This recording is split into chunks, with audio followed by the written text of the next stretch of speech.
అధ్యక్ష, ఇప్పటికే జిఎస్టీ వల్ల భారతదేశం అంతా కూడా ఒకే రకమైనటువంటి ట్యాక్సులతో ప్రజలకు సౌకర్యంగాని విదేశీ పెట్టుబడులకు గతంలో జిఎస్టీ లేకన్నా ముందు ఈ భారతదేశంలో ఉన్నటువంటి ట్యాక్స్ విధానం చూసి అనేక సందర్భాల్లో ఇన్వెస్టర్స్ ఈ భారతదేశంలో పెట్టుబడులు పెడితే చాలా ఇబ్బందులు ఉన్నాయి. ఉదాహరణకు ఢిల్లీ చుట్టుపక్కల 3-4 రాష్ట్రాలు 70 కిలోమీటర్లలో 3-4 రాష్ట్రాలు దాటి వెళ్ళాలి.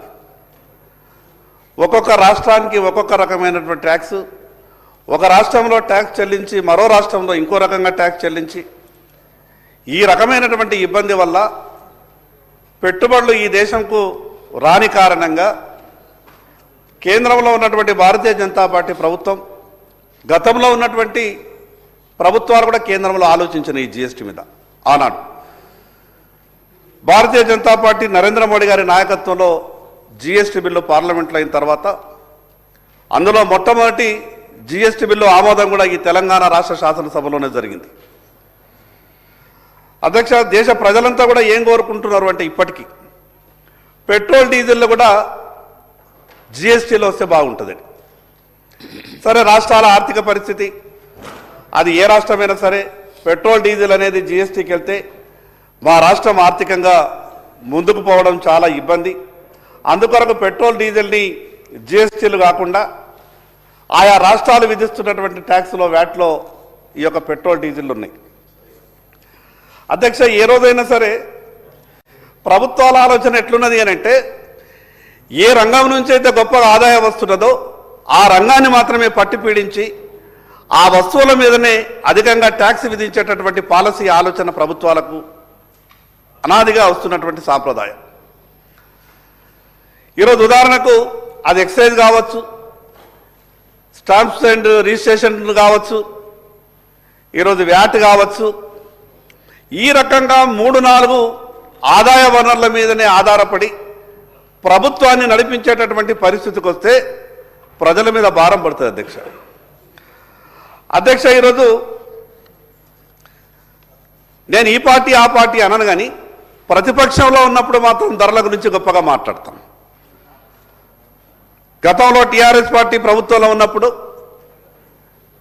కాంగ్రెస్ పార్టీ నాయకులు కూడా ఏం మాట్లాడుతున్నారంటే అసలు ఈ రాష్ట్రంలో పెట్రోల్ డీజిల్ కొనగలుగుతామా, బంగారం తీరు ధరలు అయిపోయినాయి, ఎందుకు ఈ రాష్ట్ర ప్రభుత్వం ఒక 10 రూపాయలు తగ్గించుకుంటే ఈ రాష్ట్ర ప్రభుత్వంకు పోయేదేమున్నది, మిగతా ఆర్థిక వనరులు ఎన్నో ఉన్నాయి కదా, ఎందుకు ఈ రకమైనటువంటి భారం వేస్తున్నదని అనేక సందర్భాల్లో మాట్లాడుతుంటాం. కానీ ప్రతిపక్షంలో ఉన్నప్పుడు మాట్లాడినటువంటి మాటలకు తిరిగి అధికారం చేపట్టిన తర్వాత చేసేటటువంటి వ్యవహారాలకు ఎక్కడ కూడా పొంతన లేకుండా పోతున్నారు. అధ్యక్ష, గొప్పగా చెప్తుండే కాంగ్రెస్ పార్టీ అధికారంలోకి వస్తే ధరలన్నీ కూడా అదుపులో ఉంటాయి, ప్రభుత్వమే మేము మినిస్టర్ గారు గౌరవ భారతీయ జనతా పార్టీ సభ్యులు పెట్రోల్ డీజిల్ ధరలకు సంబంధించినటువంటి అంశం మీద మాట్లాడుతూ ఉన్నారు. నేను వారిని సభ ద్వారా అడుగుతా ఉన్నా, రేపు జరిగే ఎన్నికల్లోప తర్వాత కనీసం 1 సంవత్సరం ఇవాళ మీరు తీసుకున్నటువంటి 10 రూపాయల ఏ ఛార్జీలు అయితే తగ్గింపు తీసుకున్నారో 1 సంవత్సరం పాటైనా కొనసాగిస్తామనేటువంటి ఒక విశ్వాసం ఈ భారతదేశ ప్రజలకు ఇవ్వగలుగుతారా?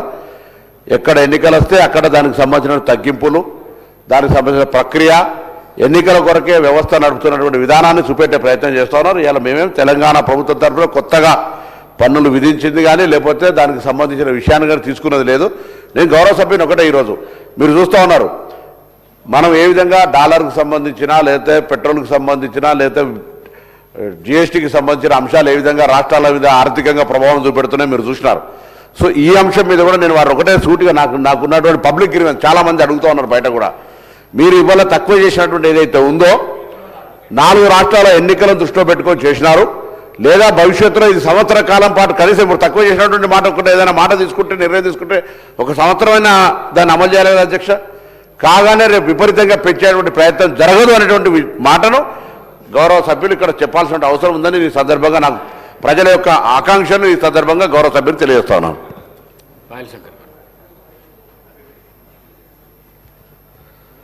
అధ్యక్ష, ఈ శాసనసభలో ఏదైనా బిల్లు చేసేటప్పుడు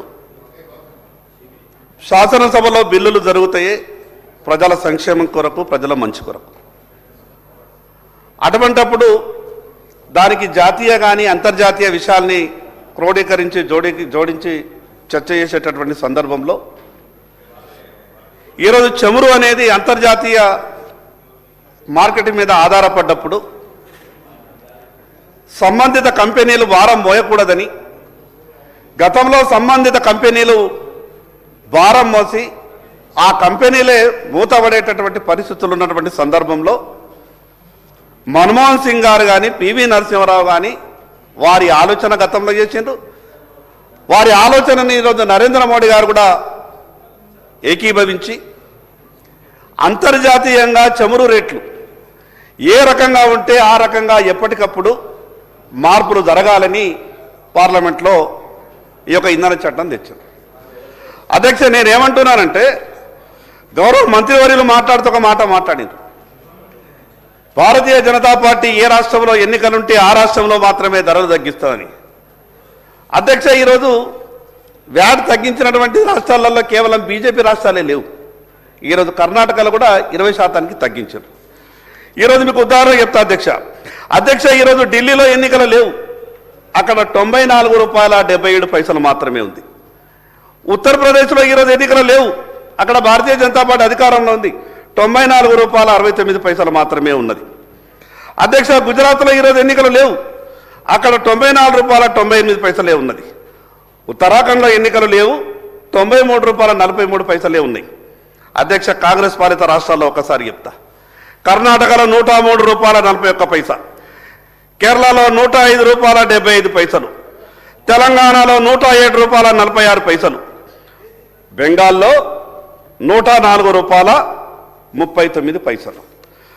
అధ్యక్ష, వ్యాట్ తగ్గించినటువంటి రాష్ట్రాలు కూడా చెప్తా. ఈరోజు గొప్పగా ఆర్థికంగా పరిపుష్టిగా ఉంటున్నాయి ఆ రాష్ట్రాలు.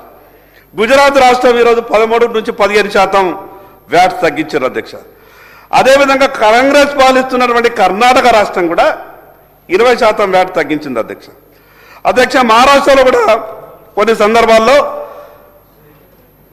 వ్యాట్ కొంత పర్సెంటేజ్ తగ్గించింది అధ్యక్ష. ఈరోజు మేము ఆదిలాబాద్ అనేది మహారాష్ట్ర బార్డర్ మీద ఉంది. మాకు కేవలం 6-7 కిలోమీటర్లు పోతే మా ఆదిలాబాద్ నుంచి ఒక 8-10 కిలోమీటర్లు ప్రయాణం చేస్తే మహారాష్ట్ర వస్తుంది. మహారాష్ట్రకి వెళ్ళి తెలంగాణ ప్రజలు అక్కడ డీజిల్ పెట్రోల్ పోయించుకొని తెలంగాణకు వస్తున్నారు. ఈరోజు తెలంగాణకు మహారాష్ట్రకు కనీసం 10 నుంచి 11 రూపాయల తేడా ఉన్న కారణంగా ఈరోజు తెలంగాణ ప్రజలంతా కూడా ఆదిలాబాదు, అదేవిధంగా మిగతా ఉమ్మడి ఆదిలాబాద్ జిల్లా బార్డర్లో ఉన్నటువంటి గ్రామాలు, మండలాలంతా కూడా మహారాష్ట్రకి వెళ్ళి ఈరోజు డీజిల్ పెట్రోలు పోయించుకున్నటువంటి పరిస్థితి ఉన్నది అధ్యక్ష. ప్రభుత్వానికి అనేక రకమైనటువంటి ఆదాయ వనరులు ఉంటాయి, కానీ ప్రజలకు అనేకమైనటువంటి ఆదాయ మార్గాలు ఉన్నాయి. ప్రభుత్వం అనుకుంటే ఎప్పటికప్పుడు దేని మీదన్నా ఇమీడియట్గా ట్యాక్స్ ఇంక్రీజ్ చేసి ప్రభుత్వం సంపాదించుకోవచ్చు. కానీ ప్రజలు ధరలు పెరిగినాయని, లేదా ప్రభుత్వం ట్యాక్స్ అధికంగా విధించిందని, నాకున్నటువంటి 20,000 జీతాన్ని ఇమీడియట్గా 25,000 జీతం చెయ్యమని ఆర్జిస్తే ప్రభుత్వం ఒప్పుకోదు, ప్రైవేటు సంస్థలు ఒప్పుకోవు. కాబట్టి ప్రభుత్వానికి అనేక మార్గాలు ఉన్నాయి ఆదాయం కొరకు. మిగతా వ్యవహారాల మీద కొంత దృష్టి పెట్టేటటువంటి ప్రయత్నం చేయండి. ఈరోజు ఈ పెట్రోల్ డీజిల్ దాని మీద గతంలో అనేక సందర్భాల్లో గౌరవ ముఖ్యమంత్రి గారు కూడా మాట్లాడిండ్రు.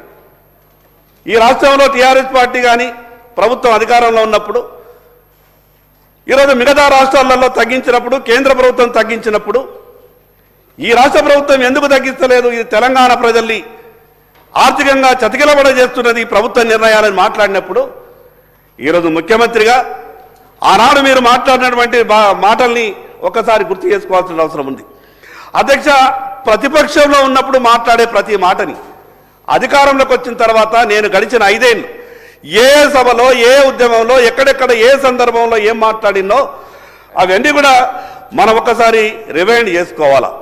కానీ ప్రతిపక్షంలో మాట్లాడినటువంటి మాటలన్నీ కూడా మర్చిపోయి అధికారంలోకి వచ్చిన తర్వాత ప్రభుత్వ ఆదాయాన్ని పెంచడమే లక్ష్యంగా పెట్టుకొని ఈ రకంగా ఇబ్బందులు పెట్టేటటువంటి ప్రజల్ని ప్రయత్నం చేస్తే అది ప్రజలకు భారం అవుతుంది అధ్యక్ష.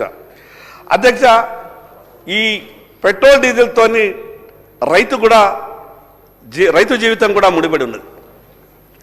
అధ్యక్ష, ఈరోజు సముద్ర తీర ప్రాంతంలో అక్కడ ఉన్నటువంటి మత్స్యకార కుటుంబాలకు కానీ మిగతా సముద్రానికి రిలేటెడ్ సంబంధించినటువంటి కొన్ని ఇండస్ట్రీస్ కానీ డీజిల్పై ప్రత్యేకమైనటువంటి రాయితీలు ఇస్తున్నాయి.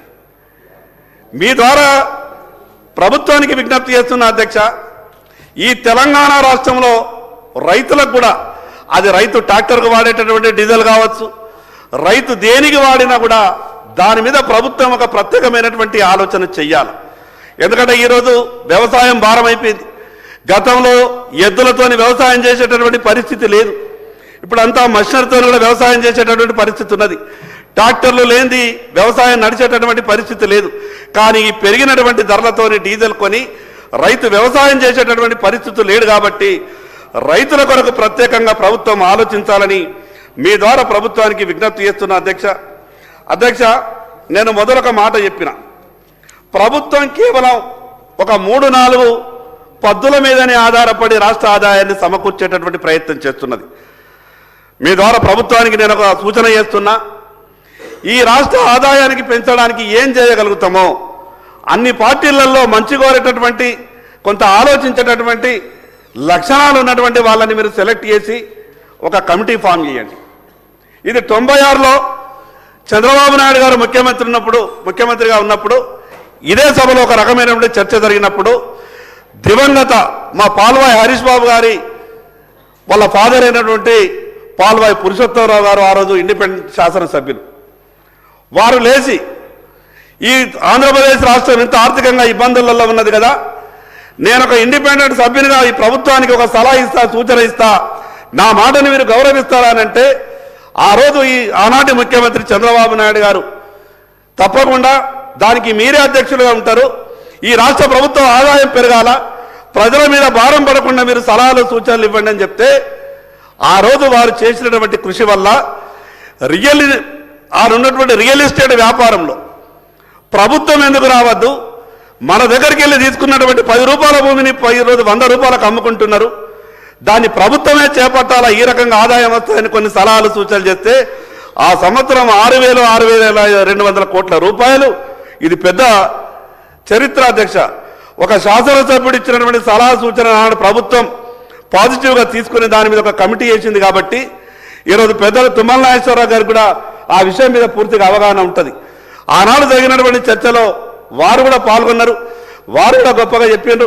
కాబట్టి అధ్యక్ష, ఈ విషయం మీద ఈరోజు ప్రజల ఆరోగ్యం చెడగొట్టేటటువంటి ఎక్సైజ్ ఆదాయం ఒకటి, ప్రజల ఆర్థిక జీవితానికి ఇబ్బంది కలిగేటటువంటి ఈ పెట్రోల్ డీజిల్ ధరలు, వీటి మీదనే ఆధారపడకుండా మిగతా ఈ రాష్ట్రంలో చాలా వ్యవస్థలు ఉన్నాయి. అసలు కొన్ని వ్యవస్థలు అయితే ప్రభుత్వానికి 10 రూపాయలు కట్టి 50 రూపాయలు ఆ సంస్థలు సంపాదించుకుంటున్నాయి. కానీ వాటి మీద మనం దృష్టి సారిస్తలేం. నేను అందుకే వాటి మీద దృష్టి సారించి ఈ రాష్ట్రం ఈ రకమైనటువంటి ఒక పక్క ఆర్థిక ఇబ్బందులు ఉన్నాయి, దాంట్లో ఏం అనుమానం లేదు. ఈ ఆర్థిక ఇబ్బందులు అంటే మామూలుగా లేదు. ఇది మళ్ళీ ఒకసారి ఆర్థిక ఇబ్బందులు ఈ రాష్ట్రాన్ని పూర్తిగా అవగాహన చేసుకున్న తర్వాత ఈ ప్రభుత్వానికి ఏమన్నా అడగాలన్నా కూడా భయం వేస్తున్నది. ఎందుకు అనిపిస్తుందంటే వీళ్ళ దగ్గర ఉన్నదేమి, వీళ్ళు ఇస్తారేమి, తెచ్చిన దానికి అసలు వడ్డీలు కలిపితేనే ఇంకా ప్రతి రోజు 320 నుంచి 350 కోట్ల రూపాయలు అప్పు చేస్తే కానీ ఈ తెలంగాణ రాష్ట్రం ముందుకు పోతలేదు. అధ్యక్ష, దీని మీద చాలా డీటెయిల్గా చర్చ జరగాల. ఒక రాష్ట్రం రోజు 300 కోట్ల రూపాయల అప్పు చేస్తే కానీ ప్రభుత్వ కార్యకలాపాలు చేసేటటువంటి పరిస్థితి లేదంటే మనం ఈ రాష్ట్రం ముందుకు పోవడం చాలా ఇబ్బంది అవుతుంది అధ్యక్ష. ఈ రోజు కూడా ఈ రాష్ట్ర ఆర్థిక పరిస్థితి ఈ రకంగా ఉండడం కారణంగా గతంలో ప్రభుత్వ పనులకు టెండర్లు అంటే కాంట్రాక్టర్లు పోటీ పడుతూ ముందుకు వస్తుండే, పైరవీలు చేస్తుండే, నేను ఈ ఫలానా పని చేస్తా, నాకు చెప్పండి, నాకు పోటీగా ఫలానా అతను వస్తుండే, ఒకసారి అని బతిమలాడుతుండే.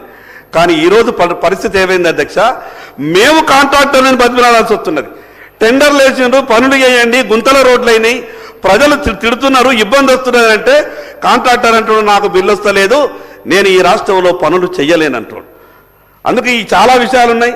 ఈ బిల్లుకు సంబంధం రిలేటెడ్ కాకుండా కూడా కొంత చెప్పేటటువంటి ప్రయత్నం చేస్తున్నా అధ్యక్ష.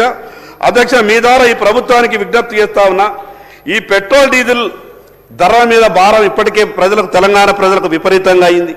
దీన్ని తగ్గించేటటువంటి ఆలోచన చేయండి. కానీ ప్రతి విషయానికి అంతర్జాతీయంగా మనం పోల్చుకుంటే చాలా ఇబ్బంది వస్తుంది. రాష్ట్ర ప్రభుత్వానికి అనేకమైనటువంటి ఆదాయ వనరులు ఉన్నాయి. ఇప్పటికే చాలా విషయాలు లభిస్తాయి. ఇప్పుడు దీంట్లో స్టాంప్స్ అండ్ రిజిస్ట్రేషన్ దాని మీద గతంలో కూడా చెప్పినాం. ఈరోజు రైతులు చేసేటటువంటి భూమికి తగ్గించాలని దాని మీద గౌరవ రెవెన్యూ శాఖ మంత్రి గారు ఆ రోజు రిప్లైలో చెప్తామన్నారు. ఆ విషయం మీద ఏం చెప్పలేదు. ఆ విషయం కూడా ఏదైతే ఏ వ్యవస్థ, ఏ వ్యక్తులైతే ఆర్థిక భారం మోయలేనటువంటి పరిస్థితుల్లో ఉన్నారో వాళ్ళ మీద మాత్రం ప్రభుత్వం ఆర్థిక భారం మోయకుండా ఈ ప్రభుత్వాన్ని నడిపిస్తే మంచిగా అనిపిస్తుంది. అధ్యక్ష, మరొకసారి ఈ ప్రభుత్వం ఆలోచించాలా. మిగతా భారతీయ జనతా పార్టీ పాలిస్తున్నటువంటి రాష్ట్రాలలో ఏ రకంగానైతే తక్కువ డీజిల్, పెట్రోల్ ధరలున్నాయో ఆ రకంగానే ఈ తెలంగాణ రాష్ట్రంలో కూడా మీరు ఆలోచించాలని మీ ద్వారా ప్రభుత్వానికి విజ్ఞప్తి చేస్తూ సెలవు తీసుకుంటారు. అధ్యక్ష. శ్రీ సాంబశివరావు.